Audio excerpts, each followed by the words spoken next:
And now, for a few quick announcements. It has been brought to my attention that a few of you parishioners have begun to notice claw marks along the ceilings and the flooring of the church. This means one thing and one thing only. It means that the little Athreos achievers are multiplying. It means that they're getting brave and leaving their sanctuary on their own. I would like to remind you, parishioners, that you do have a blood-bound duty to Athreos himself to protect the church from these evil beings.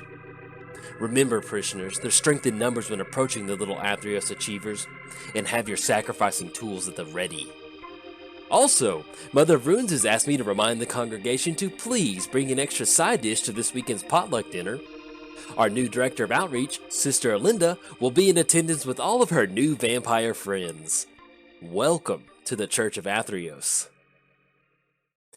Have a seat. Welcome to the Church of Athreos. Hope you're excited for today's church service. As far as opening hand goes, we don't really have a lot of card draw, but we do have two lands, Bloodthorn Vampire into the Militia Captain, Swords to Plowshares. Yeah, we'll go and keep on this one. Hopefully we get lucky with a couple land drops, or maybe we get into Phyrexian Arena or something like that to get the card draw going. But other than that, I'll take it. Let's go and get down the Catacombs, and then anything else. Now we're going to go and pass the turn. We are playing Athreos, the official, the one and true only god of the Church of Athreos. Athreos, god of passage. Indestructible, devotion 7 turns into a creature. Then whenever another creature you own dies, return it to your hand unless target opponent pays 3 life. Let's go and crack the Catacombs, and let's go and grab a blue-white source off of that one. Let's go and grab the Godless Shrine. Have that come into play tapped. Not going to pay 2 life, no. And then we'll get down the Arid Mesa, and then go from there. See what we draw into. Draw into Go for the Throat. Okay, let's get down the Arid Mesa. Let's go and crack that, and grab that Scrub Land. And then let's go and get the Militia Captain down. Yeah, I think that'd be good. 2/2 body, we can start swinging in. And then we'll keep our fingers crossed that we're going to make the lane drop. We have some partner action that we're playing. It's playing against Thrasios and Tymna, so it should be a pretty pretty good little control match on this one. We're playing against Thrasios. It's going to be 4 mana, scry 1. Reveal the top card of your library. If it's a land card, put on the battlefield typed. Otherwise, draw a card. And let's see if... Oh, wonderful. Hit that land drop. Let's get the planes down. Let's go and swing in for 2. We are not above combat damage here at the Church of Athreos. No, no, no. We are A-okay with it. All right, swinging for 2 is going to put him down to 28, and that's going to leave us 3 total mana. Let's go ahead and do this. Let's go ahead and go for Athreos. I like getting down Athreos.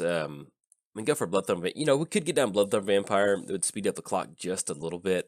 But if we run into some really good devotion somehow, I like having a 5/4 online versus simply just getting down Bloodthorn Vampire. You know, if we had Blood Artists out there and a few other creatures, I would probably go for Bloodthorn. But at this point, I'm pretty happy with what we've got. And it looks like our opponent's a little bit stuck on colored mana, which I'm going to take that.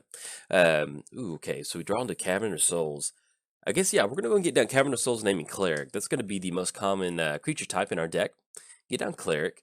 And then that's going to put us at simply just going for Bloodthorn Vampire. Let's go ahead and do that. Let's go for Bloodthorn Vampire. Let's go ahead and push in for 2. And then I'll get a devotion count in a second and finish the partners here in just a second. Swinging in for 2 puts them down to 26. And then there we go. All right, so playing against Thrasios, 4 mana, scribe 1, reveal the top card of your library. If it's a land card, put it on the battlefield tapped, otherwise draw a card. And then playing against Tymna. At the beginning of your post-combat main phase, you may pay X life, for X is the number of opponents that are dealt damage this turn. If you do, draw X cards. Okay. It looks like our opponent's going to pass it back over there. Now, they could have gone for Time of the Weaver if they want to. They do have Treetop Village out there, which is going to be a 3/3 body. But at this point right now, they don't have any green mana to take advantage of that. So, and plus, we still got swords or go for the throat if you want to. If they go to activate the Treetop Village, which I'll definitely go for. Draw to Ravos Soul Tender. Okay, let's just go and swing it for 3. And then put them down to 23, and then we're going to go and pass the turn. We'll have double removal, swords, and go for the throat in our hand, and then hopefully we'll hit that land drop. If we can get down Obnixilis, then we'll be in a really good spot. Typically, when you play against these Thrasios and Tymna decks, they're going to be pretty heavy control style decks. Really just kind of it really reminds me of a Legacy 4-color control deck most of the time. So with them having no blue mana, if we can get down Obnixilis and get some good card draw going, that would definitely be good for us. All right, opponent's going to go for Haro. And that's going to be sacrifice the land, search your library for 2 basics, put on the battlefield. And that's actually really good with the... yeah, that's really good with flagstones. It's going to be 3 mana, sacrifice the flagstones. You get the 2 basics on the battlefield, and then once that trigger goes on there, you get to search your library up for another plane. So that's a pretty good little interaction right there. We'll see what they're going to get down on the battlefield. They finally do have access to blue mana now. So to be online, for at least watch out for some counter spells. But whatever they roll out, probably going to go for the Swords to Plowshare and go for the Throat. And they did grab Urborg off of that one. But yes, it's been a long time since I've done the Church of Athreos. Hope you enjoy the new parishioners that we added to the church. It's pretty cool. Whenever I saw Linda get spoiled, I was just like, yes, that's exactly what the church needs. And then, we have a really high creature count in here. And so playing with the Twilight Prophet, y- typically, most of the time, you're going to have that. Ooh, there we go. Thespian stage. Just going Thespian stage down. Let's go and swing over 3. But it's really not that crazy to get the city's blessing once you get down Twilight Prophet. And to have a reverse Dark Confidant where you're running. We're running Dark Confidant in here. We've got Razaketh in here. So if you can reveal a Razaketh off of that, oh, feels pretty good. We did hit the land drop for the turn, thankfully. Let's go ahead and go for get down Thespian stage and we'll tap out for planes. Go for Ob Nixilis. We're going to draw a card and then lose the life, putting us up to 6. And hey, there we are. This is the church's financial officer right there, Dark Confidant. He's in charge of all of our financial bookkeeping, though. He's been known to misappropriate some assets and some money from time to time, but hey, all in the name of Athreos. Come on.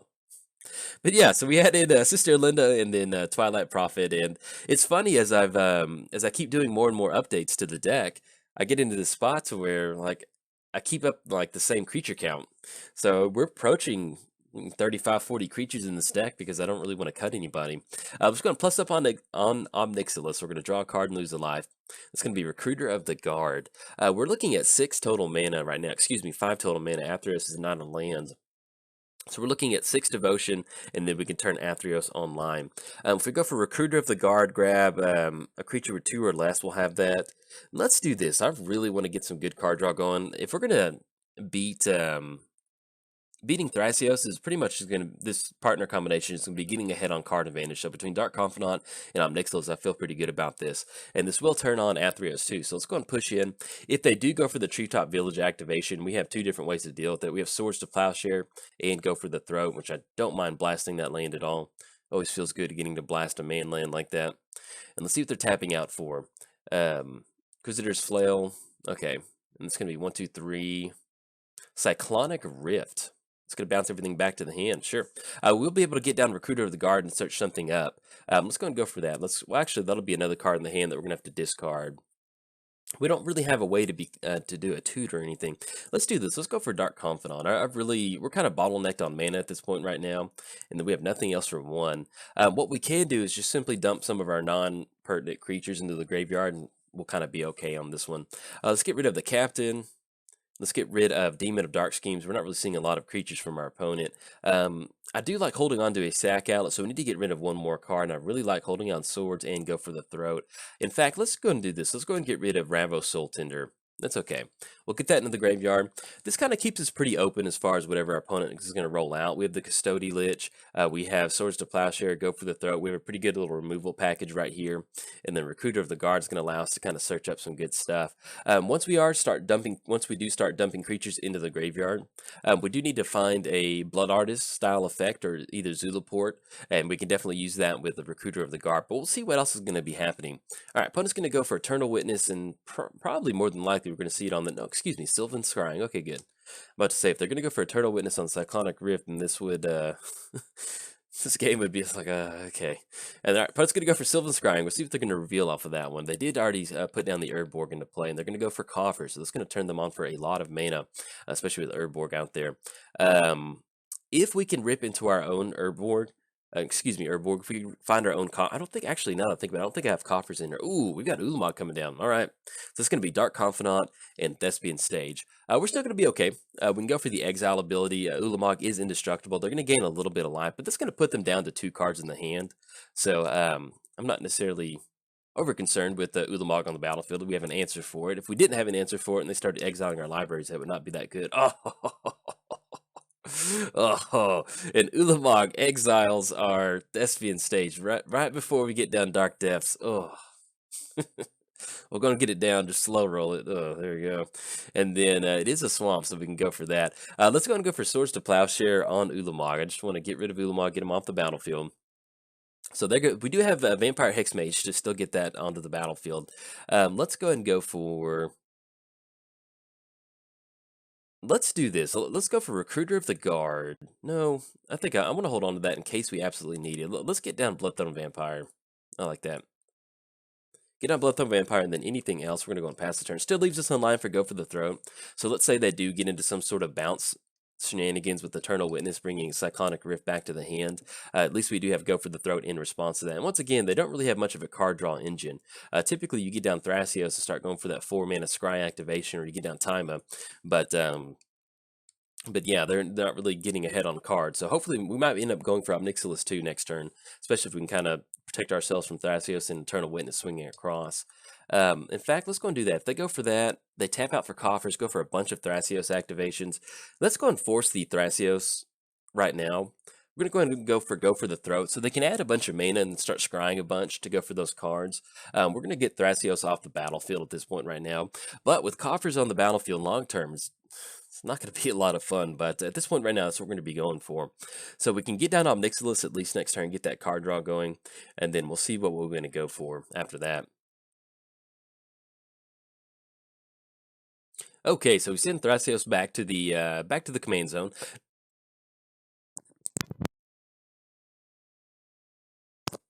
Sorry about that. I had to cough for a second. So they did.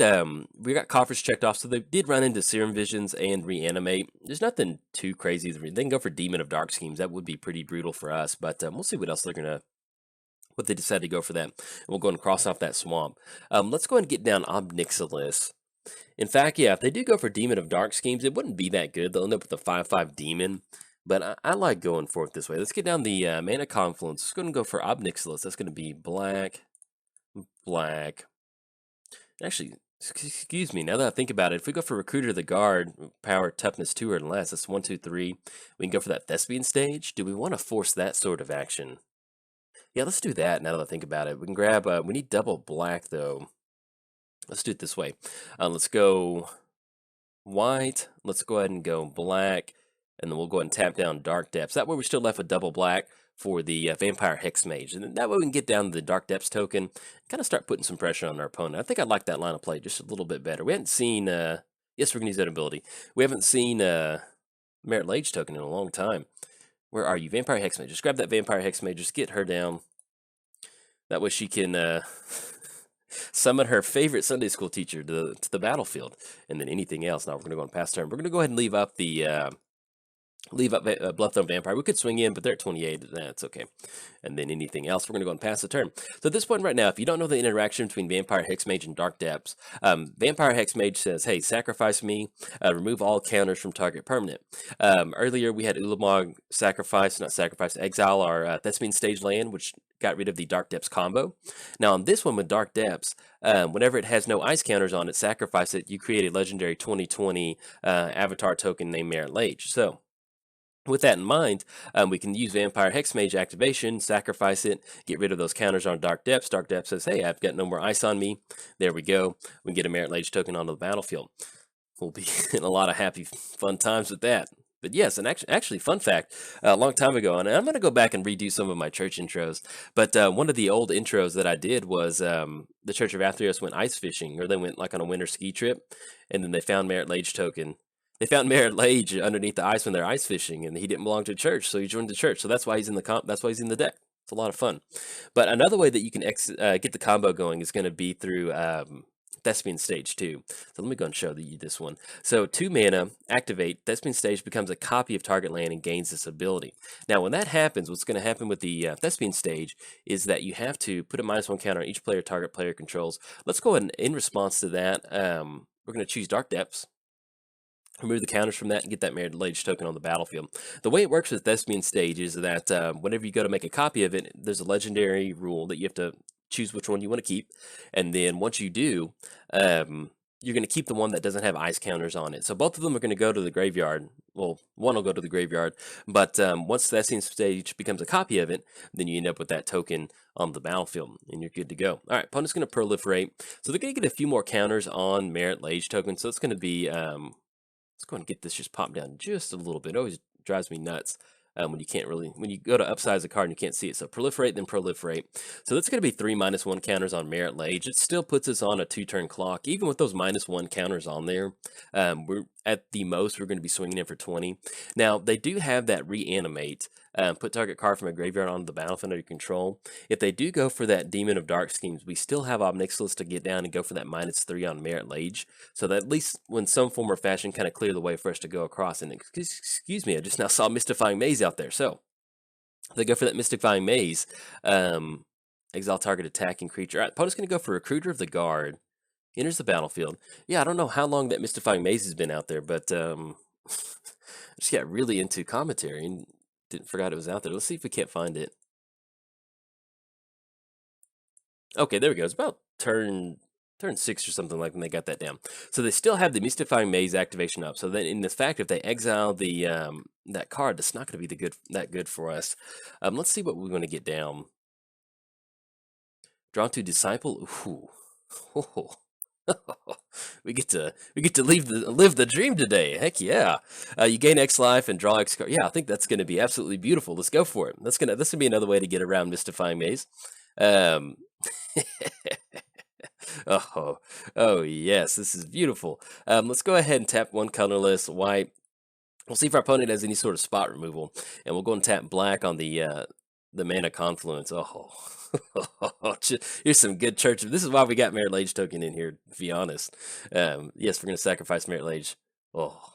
All right, there we go. Let's go ahead and get down the... we've already got 2 dual lands on the battlefield. Oh, this is just absolute... See if we hit a Reanimator spell. Okay, we didn't hit a Reanimator spell, but hopefully we can find one pretty quick. Let's do this. Let's... oh, that feels good. I love it. Let's go ahead and get down the Marsh Flats. Let's go ahead and crack the Marsh Flats. Let's go ahead and crack that. Let's grab another land, put that on the battlefield. Because at this point right now, if we're having to play around a Mystifying Maze, that was hard for Merit Lage. I forgot it was out there, so we probably wouldn't have gone for that earlier in the game. Let's go ahead and grab a Plains, because our opponent does have Urborg out there. Let's go for Viscerous Seer.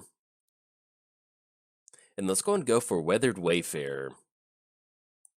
Just want to get those 1-drops down. Let me make sure we're doing the best with our 1-drop. Yeah. So we're going to get down Weathered Wayfarer, and then we're going to dump a bunch of cards in the graveyard in hopes of getting a pretty good Aristocrats package going.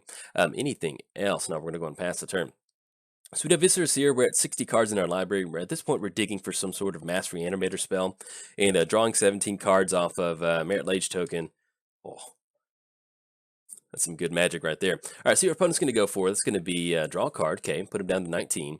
And if they keep being pretty aggressive with the Erebos triggers, it's not going to take a whole lot for us to get some good, for an Aristocrats package to kind of go ahead and close it out. So at this point right now, we're just dumping all creatures, and we're going on the Mass Graveyard Recursions game plan. Let's go and put the Athreid Necromancer into the graveyard, High Priest of Penance. We're going to end... Actually, I think I kind of do like Banisher Priest in this one. We'll go and hold on to that. Let's get down Sister Linda, our new Director of Outreach. Let's get down the Extractor of Sin. That's going to be 13 cards in the library. Buried Alive would actually work out wonderful. I want to hold on to Ancient Tomb. Let's go and get down the Shambling Vent. We're going to go ahead and go for Read the Bones.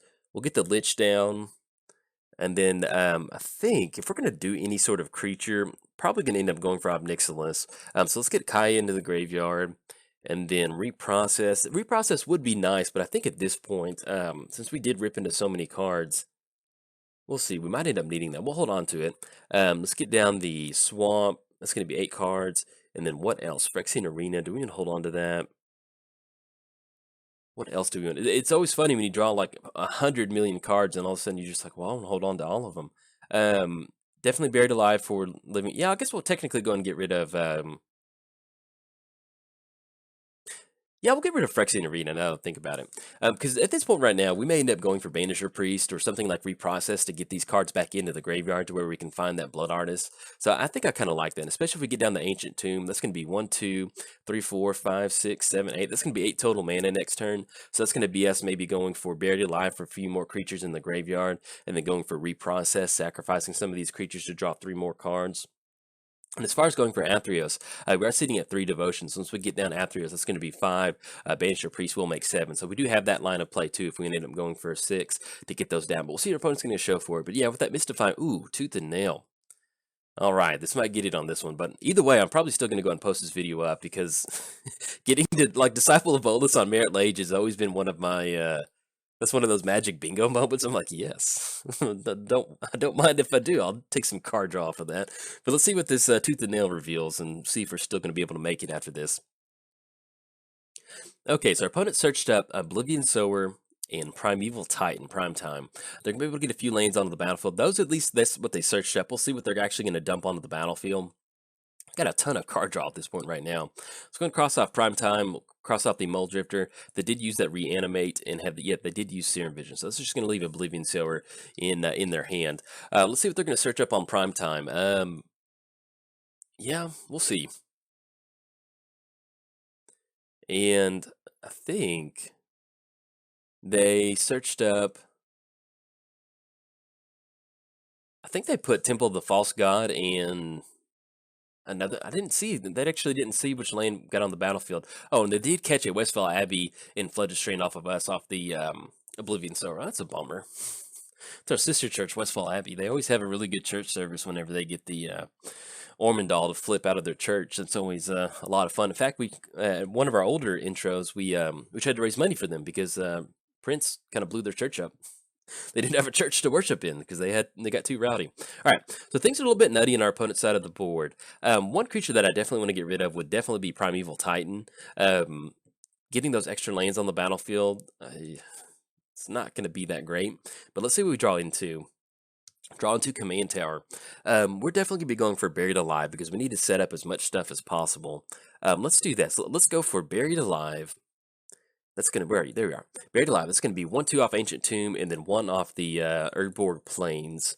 It's going to be search your library for up to 3 creature cards, put them in the graveyard. Now, we already do have a sack outlet in Viscera, and then we also have Bloodthorn Vampire in the graveyard, if that's correct. Yes. So we're going to grab Blood Artist. Let's go ahead and grab Zulaport Cutthroat. And then what else is going to help us in this one to get some good creatures on the battlefield? Definitely Rotlung Reanimator. At this point, you want as much redundancy as possible. We could go for False Prophet, but we don't really have any Reanimator stuff in the hand. And at this point right now, we're just kind of digging for Rally the Ancestor. So let's go and grab that Rotlung Reanimator. There you are. Get those into the bin. That's going to leave us with 1, 2, 3, 4, 5 total creatures to get down. Man, do we want to go for Reprocess? Opponent definitely has a lot more lanes than we do. And we cannot do both. So if we banish a priest, they're going to be able to swing in for 6. That's going to leave us completely open on the board. That's going to be 11. Yeah, I actually don't like tapping out for that. Let's do this. Let's go for we can start scrying in response to that. Let's go and go for Obnixilis. I think that's going to be good. Get on Obnixilis, go for that -3, destroy Primeval Titan, or if we want to, we can just start drawing. It's going to have trample. Let's go for the Banisher Priest. Sorry about that. Kind of being a little bit all over the place. And in fact, make sure we tap Cavern of Souls. Yeah, at this point in the game, you get to certain points in the game to where, you know, if you get off to a really good start, you're probably going to win the game. But games like this, you know, when you're playing against Thrasios, they have a lot of mana. They have a lot of ways to get a lot of card manipulation into their hand. So you kind of want to be as useful with your turns as possible. And that's what I'm trying to do, make sure I'm not missing anything. Let's go and exile Primeval Titan at this point. That way we don't have to play around that trample. We've got some good chump blockers to kind of go for, and then that's going to leave us 2 mana. Anything else? Now we're going to go and pass the turn. So hopefully, we do have a few more tutors that we get in the library that allow us to go for Rally the Ancestors. Let's go ahead and once we pass the turn, we'll kind of start getting an Aristocrat kind of game plan going. We're looking at the Snapcaster on what? If it's going to be Cyclonic Rift, we're definitely going to go for, if they end up casting it, we're going to sacrifice in response to that. That will be, they're going to get Primeval Titan back. And let's see if that's going to be lethal. It's going to be 6, 11, 13, 14, 16, 17. It's not going to be lethal yet, but it's not going to look good. We'll definitely have to get some scry stuff going in response to that Cyclonic Rift. So if that's what they're going to go for. All right, Cyclonic Rift with Flashback, simply just bouncing back the Banisher Priest. I guess we'll just go and sacrifice in response to that. So they'll get Prime Time back, they'll get those extra lands going too, and they'll get the Scry going. If we had the Fiend Hunter, what we could have done, instead of them getting Primeval Titan back with Fiend Hunter, it has an Enter the Battlefield Exile trigger. So once it has that Enter the Battlefield Exile trigger, what you can do is, in response to that, sacrifice Fiend Hunter, and then it gets that return that creature back to your opponent's side of the board trigger, and once that's happened, it's already gone. So it's a permanent exile effect. So that's going to be the main difference between Banisher Priest and Fiend Hunter. If you're using it for your decks for some reason, whatever reason. But yeah, that's going to make a difference. Scourge Stag High Priest, just going to put that on the bottom for right now. And then Cyclonic Rift. All right, anything else? We're going to go and let them pass the turn over to them, let them do their thing. But yes, we're at turn 11. Opponent has a ton of mana on the battlefield. They have coffers, so they can actually get down Thrasios and start getting a ton of activations going. We're looking at one more swing in from our opponent's tired board state. We can declare some blockers and sacrifice and scry to find an answer, but we need to get something going next turn as soon as possible. If we do rip into Rally the Ancestors, we're looking at, we have Demon of Dark schemes, but for the most part, we're looking at more than likely being able to close the game out with a rally for about 4. So we're looking at 6 total mana. Elish Norn. We can still get around Elish Norn. Let's go and scry in response to that. Actually, I think that might end up closing it out. We're still going to go ahead and scry, though. All right, we're going to go for scry 1. We'll go for a Weathered Wayfarer activation, but oh, the rally's on top. Oh, where have you been? All right, so we're going to go ahead and either way, they're going to go to the bin. Yeah, we'll sacrifice Vista Seer, and then I think that's going to get it. Yeah, oh, that's... it's almost like I didn't want it to be on top. If we're going to go for the scry, I wanted to have like this really good moment where we dig and dig and dig and we can't find it. But to have it on top after our opponent gets down Elish Norn, oh, that's brutal. But yeah, either way, I guess yeah, they're going to send the whole crew in. That's going to be 15, 19, 23. That's going to be lethal right there, especially when they get more lands on the battlefield. So, we did have Rally the Ancestors on top of our library. It's sitting right there, but unfortunately, Elish Norn's going to come in and clean it up and make sure that the Church of Athreos does not sing its praise to Athreos, which is unfortunate. But yeah, it all got back down to that Cyclonic Rift. We had some really good stuff going, but our opponent went for that Cyclonic Rift. That really, oh yeah, and also our opponent had the Governey Township out there too, so they would have had that. And then oh yeah, especially off the Contagion end, they've been proliferate. So we would have gotten close to it though. We would end up with a really nice Aristocrats package. If we'd gone for Rally the Ancestors, that would have been 1, 2, 3, 4, 5, 6, 7, 8, 9, 10, 11, 12, 13, 14, 15. We would have put 16 creatures on the battlefield. We'd have had 2 Blood Artist style effects, so that's going to be at least 26 in damage right there, not including 26 in life loss right there, not including the amplifying effects. We also had 3 other amplifying effects out of the graveyard. So Rotlung Reanimator, we sacrifice a Cleric, we're going to get a 2/2 zombie. Aether Necromancer, we sacrifice a human, we're going to get a 2/2 zombie. And then Linda, once we sacrifice all of our creatures, we end up with a bunch of vampire tokens. So when it's all said and done, if our opponent was, we're looking at 26 life loss, whatever the spread of zombies are, let's say that's going to be about another 10. So we're looking at 36. And then once we sacrifice all those creatures, that's going to be in the neighborhood of about 50. So we probably wouldn't be able to drain our opponent for about 50 off of that Rally the Ancestors, not including any sort of, that's a rough estimate, but it would have been somewhere in that range. But unfortunately, Elish Norn's going to get it done. And if you enjoyed the church service, like and subscribe. Thanks. Bye.